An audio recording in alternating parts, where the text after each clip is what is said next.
जय हिंद दोस्तों। आज हम लोग पढ़ने वाले हैं सार्वजनिक और निजी क्षेत्र। पिछले वीडियो में हमने देखा था संगठित क्षेत्र और असंगठित क्षेत्र के बीच में अंतर। तो आज हम लोग पढ़ेंगे सार्वजनिक क्षेत्र और निजी क्षेत्र के बीच अंतर। ठीक है, तो चलिए स्टार्ट करते हैं। सबसे पहले हम लोग बात करते हैं सार्वजनिक क्षेत्र और निजी क्षेत्र हम लोग किसे कहते हैं। तो यदि हम लोग बात करें सार्वजनिक क्षेत्र, तो सार्वजनिक क्षेत्र वैसे क्षेत्र होते हैं जिसमें क्या होता है, जो काम करते हैं वे लोग वो कहाँ थे, सरकारी कामों पर नियोजित होते हैं। मतलब वे लोग जो काम करते हैं वह काम क्या होता है, सरकार द्वारा नियोजित किया जाता है उन्हें। जो लोग सरकारी काम में करते हैं उन लोग को क्या किया जाता है, सरकार द्वारा मतलब उन लोग सरकार चुन के उन लोग को भेजती है कि तुमको यहाँ पर काम करना है। तो वो जो काम करते हैं वो जो क्षेत्र हो जाएगा वो कौन सा हो जाएगा, हमारा सार्वजनिक क्षेत्र हो जाएगा। वहीं अगर बात करें हम लोग निजी क्षेत्र की, तो निजी क्षेत्र में जो व्यक्ति काम करते हैं उसमें क्या होता है, उसका जो देखभाल करता है उस पर नियंत्रण करता है वो कौन करता है, किसी एक व्यक्ति करता है। जैसे हम लोग बात करें कोई एक कंपनी है, जैसे हम लोग बात करें टाटा कंपनी, इसमें क्या होता है, टाटा कंपनी क्या एक सरकारी कंपनी है? नहीं है। क्यों? क्योंकि उसका भी नियंत्रण करने वाले कोई एक व्यक्ति है। उसी प्रकार हम बात करें रेलवे, रेलवे क्या है, एक सरकारी नौकरी है। तो उसमें उसका जो नियंत्रक करता है, उसका जो देखभाल करता है वो कौन करता है, केंद्र सरकार करती है। तो हम कह सकते हैं जो हमारा रेलवे है वो क्या है कि सार्वजनिक क्षेत्र है। और वहीं अगर बात करें हम लोग टाटा फिर हो गया रिलायंस, ये कौन कौन से आ जाएंगे, ये हमारे निजी क्षेत्र में आ जाएंगे। किस में आ जाएंगे, निजी क्षेत्र में। ठीक है, तो चलिए अब हम बात करेंगे सार्वजनिक और निजी क्षेत्र के बीच में अंतर की बात करें। तो सबसे पहले बात करेंगे, देखिए सार्वजनिक क्षेत्र क्या है। सार्वजनिक क्षेत्र, सार्वजनिक क्षेत्र क्या लिखा हुआ है, सार्वजनिक क्षेत्र में क्या होता है, कामों का जो नियंत्रण किया जाता है। दोस्तों जैसे सार्वजनिक जो क्षेत्र है उसमें जो काम करते हैं उस व्यक्ति को नियंत्रित करता है वो कौन करता है, या तो केंद्र सरकार करेगी या फिर राज्य सरकार करेगी या फिर स्थानीय सरकार करेगी। ऐसा थोड़ा है कि हर एक काम के लिए केंद्र सरकार ही जिम्मेवार है, नहीं। जैसे बात करें हम लोग रेलवे, हम लोग का पुलिस डिपार्टमेंट हो गया, फिर हो गया पोस्ट ऑफिस डिपार्टमेंट, ये क्या है, हर एक राज्य में है और साथ ही साथ हर एक गाँव में भी, बड़े बड़े गाँव में भी बसे हुए हैं। तो जो इसका कंट्रोल करने की केंद्र सरकार से केंद्र सरकार आएगी, नहीं आएगी। उसके लिए क्या है, हर एक राज्य में क्या है, राज्य सरकार दिया गया है जो क्या करेगी, अपने अपने राज्य में। जैसे हमारे झारखंड राज्य का जो पुलिस डिपार्टमेंट है वो कौन करेगी, झारखंड गवर्नर करेगी। ठीक है, उसी प्रकार बात करें बिहार राज्य की जो पुलिस है वो कौन करेगी, बिहार सरकार करेगी। तो सरकार जो हमारे सार्वजनिक क्षेत्र में राज्य सरकार भी कानून बनाती है, केंद्र सरकार भी बनाती है और स्थानीय सरकार भी बनाती है। केंद्र सरकार की यदि बात कर ले तो जो हमारा रेलवे, जो जितना भी रेलवे डिपार्टमेंट है उसमें कौन कानून बनाती है, केंद्र सरकार बनाती है। वही बात करें हम लोग राज्य सरकार की जो कानून बनाएगा वो कौन कौन से हो जाएंगे, पुलिस हो जाएंगे, फिर हमारा जो होगा पुलिस हो जाएगा, पर जितना भी प्रशासनिक जो बीडीओ हो गया, सीओ हो गया, जितने भी प्रशासनिक जो मामले होते हैं ये सब पर जो नियंत्रण करता है वो कौन करता है, हमारे राज्य सरकार करती है। ठीक है, यहाँ तक क्लियर हो गया। आगे बात करें हम लोग, जो हमारा देख सकते हैं जो सार्वजनिक क्षेत्र है उसमें क्या कानून बनाने का जो अधिकार होता है वो कौन होता है, केंद्र सरकार के पास होता है, राज्य सरकार के पास होता है और स्थानीय सरकार के पास होता है। वही हमने आपको बताया, हमारे जो सार्वजनिक क्षेत्र में जो कानून बनाने का जो अधिकार होता है वो किसके किसके पास होता है, एक तो केंद्र सरकार के पास होगा, एक होगा स्थानीय सरकार के पास और होगा राज्य सरकार के बीच। ठीक है, यहाँ तक क्लियर हो गया। आगे यदि बात करें हम लोग, ठीक है, थर्ड नंबर क्या है, जो हमारा सार्वजनिक क्षेत्र है उस क्षेत्र में जो कामों का जो मुख्य उद्देश्य होता है, मतलब सार्वजनिक लोग जो काम करते हैं, सार्वजनिक क्षेत्र में जो लोग काम करते हैं उसका मुख्य उद्देश्य क्या है, हमारे जो लोगों की सेवा देना। मतलब जैसे हम लोग बात करें रेलवे की, रेलवे क्या करता है, बहुत सारे व्यक्ति को एक जगह से दूसरे जगह ले जाता है, इतना ज़्यादा मात्रा में ले जाता है ना, बोलिए मत। ठीक है, ये क्या होता है, रेलवे क्या करता है, हमें सहायता, हमें क्या बोलते हैं, हमें सेवा देता है, रेलवे हमें सेवा देता है। तो हम कह सकते हैं जो हमारा सार्वजनिक क्षेत्र है उसमें क्या होता है, लोगों को क्या दिया जाता है, सेवा दिया जाता है, मदद किया जाता है। जैसे कहीं कहीं हम लोग को उधर से कोई व्यक्ति टिकट भी नहीं करता और रेल पे चढ़ के चला जाता है, तो क्या हुआ, एक प्रकार की उसको सेवा मिला, लेकिन उसने तो उसको ये किया ना। ठीक है, तो हम कह सकते हैं जो हमारा सार्वजनिक क्षेत्र है उसका जो उद्देश्य है, मतलब उसका काम किया जाता है वो कहाँ होता है, लोगों को सेवा के लिए, लोगों के सेवा के लिए। ठीक है, आगे यदि बात करें हम लोग जो सार्वजनिक क्षेत्र है उसमें क्या होता है, सामान का जो पैसा आता है, मतलब जो चीज़ सार्वजनिक क्षेत्र में जो चीज़ का लगता है, जैसे हमारा जो रेल लाइन है, रेल लाइन के लिए बहुत सारे गिट्टी, फिर हो गया ट्रैक, पत्थर, लोहा, जितने भी उपकरण, जितना भी सामान का यूज होता है और इसका जो लागत लगता है वो कौन देता है? केंद्र सरकार देता है।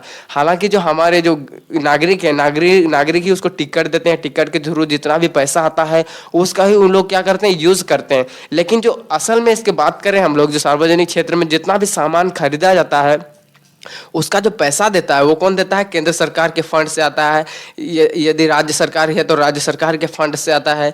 तो ये सारे जो जितने भी सामान का जो खरीदा जाता है वो कहाँ से होता है? राज्य सरकार, केंद्र सरकार और स्थानीय सरकार से दिया जाता है। ये सार्वजनिक क्षेत्र में, ठीक है। आगे हम लोग बात करेंगे जो सार्वजनिक क्षेत्र के दोस्तों, उसमें क्या होता है? नौकरी का जो सुरक्षा होता है, मतलब जो व्यक्ति क्या है सार्वजनिक क्षेत्र में नियोजित है, जो व्यक्ति क्या है सार्वजनिक क्षेत्र में नियोजित है, तो उसको क्या मिलेगा? कुछ सुविधा मिल सकता है, जैसे उसकी नौकरी नहीं जा सकती। आप ऐसा सुने हो कि कोई व्यक्ति अगर मान के चलिए रेलवे में है तो क्या उसकी जॉब आप नहीं निकाल सकते? क्यों? क्योंकि जितना कठिन होता है एग्जाम में पास होकर चले जाना ना, उतना ही कठिन होता है आप उसको जॉब से निकालना। क्योंकि आपको बहुत सारे एविडेंस दिखाना, सबूत दिखाना होता है, ये व्यक्ति ऐसा क्यों किया, ये किया, जितना भी उसको करना होता है, तभी जाके वो जॉब से निकल सकता है। उतना कौन करना चाहे? मतलब जो सार्वजनिक क्षेत्र में जो व्यक्ति नियोजित होता है, आप उसको नौकरी से बहुत ही कठिन माध्यम से ही आप उसको निकाल सकते हो, आसानी से आप उसको निकाल नहीं सकते हो, ठीक है। इसमें आरक्षित दिया हुआ है, मतलब इसको सुरक्षा है, उसकी जो नौकरी का सुरक्षा दिया गया है।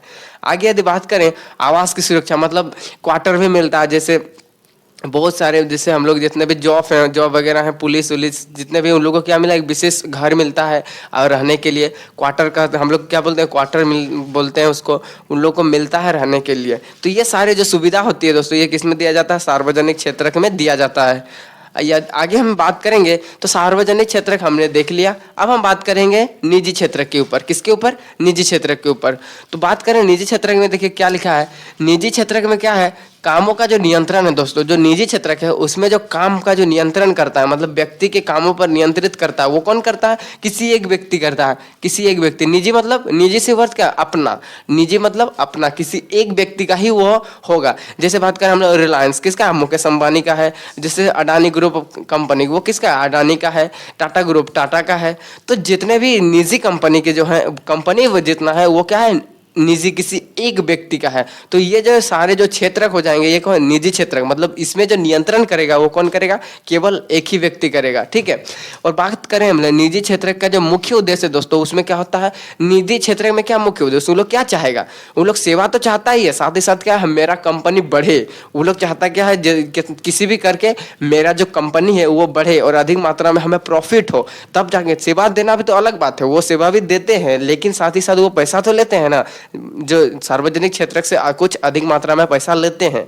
और उन लोग का जो मुख्य उद्देश्य होता है क्या होता है? अपना कंपनी बढ़े, वुहान में जाए, जो होगा देखा जाए। बस उन लोगों का मुख्य उद्देश्य होता है कि आपको मेरा कंपनी बढ़ाना है।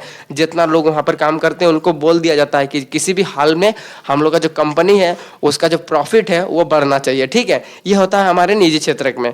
आगे हम लोग बात करेंगे निजी क्षेत्र। देखिए निजी क्षेत्र में क्या होता है? रोजगार की कंपनी, जो रोजगार होते हैं वो कंपनी को क्या होता है? ग्रोथ कराना होता है, अपनी कंपनी को ग्रोथ कराना होता है। साथ ही साथ जो निजी क्षेत्र में क्या होता है? सामानों का जो मूल्य होता है वो कौन देता है? एकल व्यक्ति। हमने आपको बता दिया सामानों का जो खरीद, जैसे मान के चलिए किसी एक फैक्ट्री है, उस फैक्ट्री में 100 टन लोहा का जरूरत है, तो 100 टन लोहा की जो खरीदा ही होगा, मतलब वो किने खरीदेगा, वो कौन देगा? जो कंपनी का मालिक है वही ना देगा, या फिर वो जो शेयर खरीदा है, जो व्यक्ति कंपनी के ऊपर शेयर लगाया है, उसी के पैसा से क्या आएगा? उन लोग का जो रॉड का जो पैसा आएगा, लोहा का पैसा आएगा, लोहा खरीदा जाएगा उसी पैसा से। थोड़ा सरकार थोड़े देगी, क्यों? क्योंकि ये तो निजी व्यक्ति का है। सार्वजनिक क्षेत्र का जो सामान था वो सरकार दे रही थी। यदि बात करें हम लोग निजी क्षेत्र में, तो निजी क्षेत्र में सरकार थोड़े देगी। तुम जानो, तेरा कंपनी है, तुम जानो, तुम जो करेगा। वो इसलिए करती है क्योंकि निजी क्षेत्र में जो प्रॉफिट होता है वो उसी व्यक्ति के हाथ में होता है। हालांकि हमारे यहाँ टैक्स लगता है, ठीक है। यहाँ तक क्लियर हो गया। आगे हम लोग बात करें निजी क्षेत्र में क्या होता है? आपको अच्छी वेतन और पदोन्नति और मान्यता प्राप्त कर सकते हो। देखिए यहाँ पर लिखा हुआ है पदोन्नति। पदोन्नति मतलब क्या होता है? देखिए अगर आप किसी कंपनी में जॉब कर रहे हो, ठीक है, अगर आपको बहुत दिन हो गए, मतलब 10 साल 20 साल हो गया उसी काम पर करते हुए, उसी जॉब पर, तो क्या होगा? धीरे धीरे आपका एक्सपीरियंस बढ़ जाएगा। और जब आपका एक्सपीरियंस बढ़ेगा तब वहाँ का जो आपका ऑफिसर है, मतलब आपका जो क्या बोलते हैं मैनेजर है हो गया, फिर एचडीओ हो गया, जितना भी कंपनी का जो ऑफिसर है वो आपको क्या करेंगे, आपका जो पद है मतलब जो आप जिस पद में हो उसको उससे आपको बढ़ा दे देंगे, मतलब आपको उससे ऊंचा पद दे देंगे। क्यों? क्योंकि आपको उस काम में उस फील्ड में रह करके आपको कुछ आदत हो गया है कि इस फील्ड के बारे में आपको पूरा नॉलेज हो चुका है, इसलिए क्या करते हैं वे लोग आपको बढ़ा देंगे। ठीक है, हालांकि सार्वजनिक क्षेत्र में भी अभी होने लगा है, लेकिन निजी क्षेत्र में ये बहुत अधिक मात्रा में है। जैसे बात करें, आप लोग रिलायंस ग्रुप में आप काम कर रहे हो और आप काम कर रहे हो, धीरे धीरे उसी काम पर आप लगभग 10 साल से काम कर रहे हो, तो क्या होगा, आपको उस काम पर पूरा एकदम एक्सपीरियंस हो जाएगा। उसके बाद क्या करेंगे ना, आपका जो ऑफिसर होंगे, बड़े ऑफिसर, वो आपका जो पद है वो बढ़ा देते हैं। तो ये कौन से होता है, निजी क्षेत्र में ये सुविधा दिया जाता है। इसमें क्या होता है, अच्छी वेतन भी होती है और साथ ही साथ आपको अच्छा पैसा भी मिलता है। जैसे आप मान के चलिए इस कंपनी में आप जॉब किए, इसको छोड़ करके आप दूसरी कंपनी में जाते हो, तो क्या होता है, आपको इस कंपनी से ज़्यादा पैसा मिल सकता है। ये होता है हमारे निजी क्षेत्र में आप कर सकते हो। ठीक है, आगे यदि बात करें हम लोग, जो हमारा लास्ट देखिए, यदि आप प्रदर्शन अच्छा नहीं करते हो तो आपको पद से निकाल भी दिया जाता है। देखिए, निजी क्षेत्र में अगर आप किसी कंपनी में काम कर रहे हो और अब कंपनी काम कर रहे हो और आपकी वजह से अगर कंपनी को लॉस हुआ, नुकसान हुआ, तो आपको सीधा फटा देंगे, जाओ तुम जाओ, तेरे लिए नहीं है ये नौकरी। क्यों? क्योंकि कंपनी को क्या चाहिए, फायदा चाहिए, जितना हो सके उसको फायदा चाहिए। अगर आप फायदा में आप उसको फायदा नहीं दियाते, अगर आपके चलते कंपनी को नुकसान होता है तो आपको निकाल दिया जाएगा। ठीक है, ये होता है निजी क्षेत्र में। यदि बात की हमने बात किया था जो सार्वजनिक क्षेत्र में, आप कितना भी काम कीजिए, कितना भी अच्छा कीजिए, धांधली कीजिए, जो करना है कीजिए, वो आपको नहीं निकालने वाला। क्यों? क्योंकि जितना कठिन एग्जाम में घुसना होता है ना, नौकरी में घुसना होता है, उतना ही कठिन नौकरी से निकालना होता है। यही होता है हम लोग का जो सार्वजनिक क्षेत्र की कमजोरी है, क्योंकि यहाँ पर घुसा है लेकिन काम कर रहा है। ठीक है, तो हमने देखा सार्वजनिक क्षेत्र और निजी क्षेत्र के बीच अंतर। ठीक है, और एक बार हम लोग अच्छे से पढ़ लेते हैं ताकि और एक बार याद हो जाए। सबसे पहले बात करें हम लोग सार्वजनिक क्षेत्र की। देखिए, सार्वजनिक क्षेत्र में कामों का जो नियंत्रण होता है वो कौन करता है, केंद्र सरकार करती है, राज्य सरकार करती है या फिर स्थानीय सरकार करती है। ठीक है, दूसरा पे हमने बात किया, सार्वजनिक क्षेत्र में कानून बनाएगा कौन कौन, केंद्र सरकार बनाएगा, राज्य सरकार बनाएगा और स्थानीय सरकार बनाएगा। ठीक है, ये केंद्र सरकार पर कानून बनाएगा। एग्जाम्पल की यदि बात करें हम लोग, तो रेलवे हो गया, पोस्ट ऑफिस हो गया, जैसे प्रशासनिक जितना भी सेवा हो गया, बीडीओ, सीओ, जितने सारे पद हो गए, ये सब कौन से क्षेत्र में आएंगे, सार्वजनिक क्षेत्र में आएंगे। ठीक है, उसके बाद हमने बात किया आपको सार्वजनिक क्षेत्र में जो कामों का जो मुख्य उद्देश्य होता है, मतलब जो व्यक्ति सार्वजनिक क्षेत्र में काम कर रहे हैं उसका मुख्य उद्देश्य क्या होगा, जनता की सेवा करना। किसकी सेवा करना? जनता की सेवा करना। उसके बाद हमने बात किया सार्वजनिक क्षेत्रों में जो सामान का लागत होती है, जैसे हमारे मान के चलिए स्कूल वगैरह में जो सरकारी टीचर होते हैं उसके लिए चौक, डस्टर, रजिस्टर, जितने सामानों की जो आवश्यकता होती है उसका जो पैसा दिया जाता है वो कहां से होता है, केंद्र सरकार से दिया जाएगा या फिर राज्य सरकार से दिया जाएगा या फिर स्थानीय सरकार से दिया जाएगा। ठीक है, आगे बात किया था हमने सार्वजनिक क्षेत्र में नौकरी की सुरक्षा भी होती है, साथ ही साथ आवास भी मिलता है और साथ ही साथ आपको अच्छी वेतन भी मिलती है। अगर आप सार्वजनिक क्षेत्र में नियोजित होते हो तो क्या मिलेगा, आपको रेंट मिलेगा, मतलब आपको क्वार्टर मिल सकता है रहने के लिए, साथ ही साथ आपको अच्छी वेतन मिल सकती है। और क्या हमने आपको बताया पद उन्नति, मतलब आप अगर ज़्यादा दिन तक उसी नौकरी में काम कर रहे हो तो यदि आपका एक्सपीरियंस अच्छा है तो आपको नौकरी में आप ऊंचा पद दिया जा सकता है अभी सार्वजनिक क्षेत्र में। ठीक है, अब हम बात किए थे उसके बाद निजी क्षेत्र। निजी क्षेत्र में हमने आपको बताया था, निजी क्षेत्र में जो व्यक्ति क्या कहते हैं, जो लोगों को कामों का जो नियंत्रण रखते हैं वो कौन करता है, किसी एक व्यक्ति करता है। जैसे एग्जांपल की हमने बात किया था Tata groups of companies, Reliance industries, फिर हो गया अडानी ग्रुप ऑफ कंपनीज, ये सारे व्यक्ति का जो नियंत्रण करता है वो कौन करता है, किसी एक व्यक्ति के हाथों में होता है। और हमने आपको बताया था, देखिए इसका जो मुख्य उद्देश्य होता है दोस्तों, जो निजी क्षेत्र का जो मुख्य उद्देश्य होता है क्या, अपनी कंपनी का अपना फायदा देखना, गरीबों की मदद नहीं करना, मतलब वो अपना फायदा देखता है, जितना दामों में अधिक दामों में बेच देता है और उसको अपना फायदा दिखता है। ठीक है, आगे हम लोग बात करें, मतलब उन लोग का जो मुख्य उद्देश्य होता है वो क्या होता है, कंपनी का ग्रोथ कराना, अपनी कंपनी किसी भी हाल में बढ़ना चाहिए। ठीक है, आगे हम बात करेंगे निजी क्षेत्र में क्या होता है, सामान्यों का जो मूल्य होता है वो कौन देता है, किसी एक व्यक्ति के फंड में आता है या फिर कोई व्यक्ति अगर उस कंपनी में शेयर खरीदा है तो उसके जो पैसा लगाया उस पैसा से कंपनी का जो सामान आता है वो खरीदा जाता है। ठीक है, आगे हमने बात किया था निजी क्षेत्र में आपको क्या होता है, अच्छी वेतन मिल सकती है, साथ ही साथ आपका जब पद अगर एक्सपीरियंस हो जाता है तो क्या होता है, आपको ऊंचा पद दिया जाता है, और अगर आप पद से खराब करते हो, मतलब आपके वजह से क्या होता है, कंपनी को नुकसान होता है, तो आपको नौकरी से निकाल दिया जा सकता है। ये कौन सा क्षेत्र में? निजी क्षेत्र में। ठीक है, आगे यदि बात करें, यदि यहाँ तक हमने देख लिया, तो आई होप दोस्तों कि आपको जो हमारा सार्वजनिक क्षेत्र और निजी क्षेत्र आपको अच्छी तरह से क्लियर हो चुका होगा। तो मिलते हैं नेक्स्ट वीडियो में। जय हिंद दोस्तों।